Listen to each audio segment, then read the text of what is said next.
লোকটি ঘুম থেকে উঠলেই কাগজের পাতলা মানুষের মতো হয়ে যায়, তাই সে দাঁত ব্রাশ করার সময় নিয়েও খুব সতর্ক থাকে। একটু ভুল হলে নিজের শরীরেই গর্ত হয়ে যেতে পারে।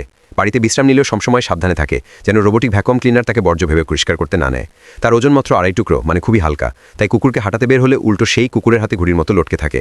সে রাস্তার পাশে একটু বিশ্রাম নিতে চেয়েছিল, কিন্তু পথচারীরা তাকে পোস্টার ভেবে উপেক্ষা করে চলে যায়।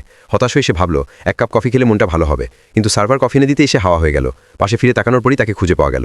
এমন অবস্থায় তার সবচেয়ে ভালো বন্ধু আর তার সাথে খেলতে চায় না। তার বক্তব্য, তুই তো বন নিক্ষেপ করে খেলনার মতো, কখন কোথায় উদা হয়ে যাবি। লোকটি যেন হঠাৎ করেই অদৃশ্য হয়ে যায়।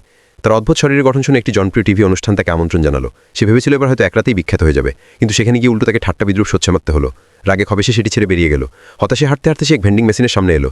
ভিতরে সুস্বাদু চিপস দেখে নিজেকে আটকাতে পারল না, একদম ভেতরে ঢুকে পড়ল। কিন্তু মাত্র 1 কামড় চিপস খাওয়ার পরই পরের সেকেন্ডে সে আবার স্বাভাবিক মানুষে পরিণত হয়ে গেল। এরপরের লোকটি আরও অদ্ভুত। সে প্রচণ্ড গরম ভীত, একটু ঘাম হলেই তার শরীর থেকে যেন নদী ঝর্ণা বের হয়। বাসের মধ্যে সে বসতে না বসতেই পুরো বাস দিয়ে পানি দিয়ে ভরে গেল। গাড়িটি ডুবে যাওয়ার উপক্রম হয়ে চালক তাকে নেমে যেতে বাধ্য করল। এমনকি পুরো বাস কোম্পানি তাকে ব্ল্যাকলিস্টে ঢুকিয়ে দিল। লোকটি খুবই অসহায় হয়ে মোটা টাকা দিয়ে ট্যাক্সি ভাড়া করল। চালক তাকে দেখে সঙ্গে সঙ্গে এসি ফুল করে দিল। তখনই তার ঘাম থামল। বাড়িতে ফরে সে হঠাৎ বারবিকিউ খেতে ইচ্ছা করল, কিন্তু সেটা ছিল বিপজ্জনক। তার ঝর্ণার মতো ঘাম 3 ছাদের আগুন নিভিয়ে দিল, এমনকি প্রায় সেদ্ধ হয়ে যাওয়া মাছটাকে আবার বাঁচিয়ে দিল। দয়ালু ভাইয়া সেই মাছটাকে বাট্টাবে রেখে দিল। যাই হোক, তার ঘরে পানির অভাব নেই তো। বারবিকিউ খাওয়া হলো না বলে সে খাবার অর্ডার করলো। ডেলিভারি বয় দরজা পেরোতেই স্তব্ধ। শত শত ফ্যান লোকটার দিকে ঘুরে চলছে যাতে সে শুকনো থাকে, কিন্তু সেই লোকটি দাঁড়াতেই তার শরীর থেকে জলঝড় বেরিয়ে এলো। ডেলিভারি বয় তাড়াতাড়ি খাবার আর পানি তুলে দিল হাতে, কিন্তু সে 2 সেকেন্ড পানি খেলো, দেখা গেল কাপের পানি আর বেড়ে যাচ্ছে। পেট ভরার পর সে কাজে বসলো। কম্পিউটার প্রায় ঠিক হয়ে গিয়েছিল, কিন্তু সহকারী দরজা বন্ধ করতে ভুলে গেল।